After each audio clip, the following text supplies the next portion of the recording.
V ime Otca i Syna i Svätého Ducha, sláva Isusu Christu. Pozbení vo Christi, bratia i sestre, práve sme si pripomenuli strašnú tragédiu, obrovskú tragédiu, ktorá sa udiala na nevinnom človekovi. Keď takto umre nevinný, či sa napríklad kde nešťastný zabije, autonehoda, alebo nejaká inakšia nehoda. A tak je to veľká tragédia. I hovoríme o veľkej tragédii. A keď išli kde zabijúť človeka, takto ho zabije proste nejaký vrah, tak takisto hovoríme, že to si ten človek nezaslúžil. Jak strašne musel trpiť, to nie je férové. A tu, bratia i sestre, sa udiala taká tragédia, že 33-ročný mladý človek bol zabitý, ne, že by proste dašto zle zrobil, alebo že by takomu ublížil. Práve naopak, on bol zabitý za to, bo dobrý robil, bo pomáhal, bo uzdravoval, bo vyháňal zlých duchov z ľudí, bo rozmnožoval chlíbe, dával ľuďom jísti, robil obrovské ďalšie zázraky, utišil búrku na mori i mnoho ďalšieho. A za to len, že takto mu zavidel, že takto chcel ho umlčati, za to zabili dneska Žide Isusa Krista. Juda zradil Isusa Krista, jak jeho blízky apostol.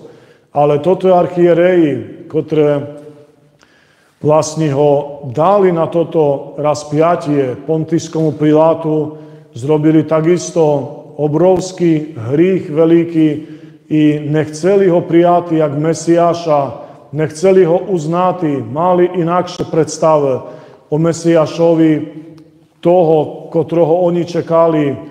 Proste sa im nepasoval Isus Kristus do toho ich konceptu a za to oni ho zabili.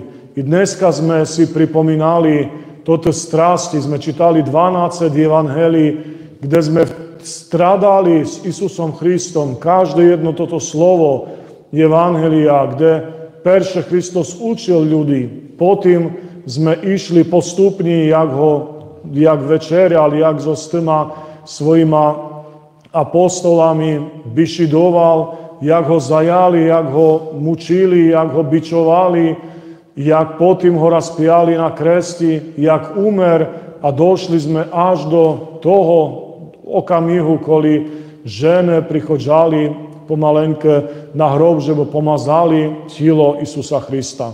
Što sa stalo ďalej, to známe i to budeme oslavovať v nedíľu, ale tu skončilo dnešne toto evangelia i my pokračujeme ďalej i zavotrajším dňom, pretože dneska vlastne sme si pripomínali toto stradanie Isusa Krista a zautra budeme si jeho smrť na kresti pripomínati na Veľkú piatnicu. V podstate už aj tá bohoslužba, tá utrenia, to bola utrenia už Veľkej piatnici, za to, že ona sa vlastne má slúžiť v noči, takže my síce sme ju neslúžili v noči, ale sme z večera aspoň začali a do neskoroho večera, ale je to už v podstate utrenia Veľkého piatka i za to my už spolu s Kristom takto i stradáme.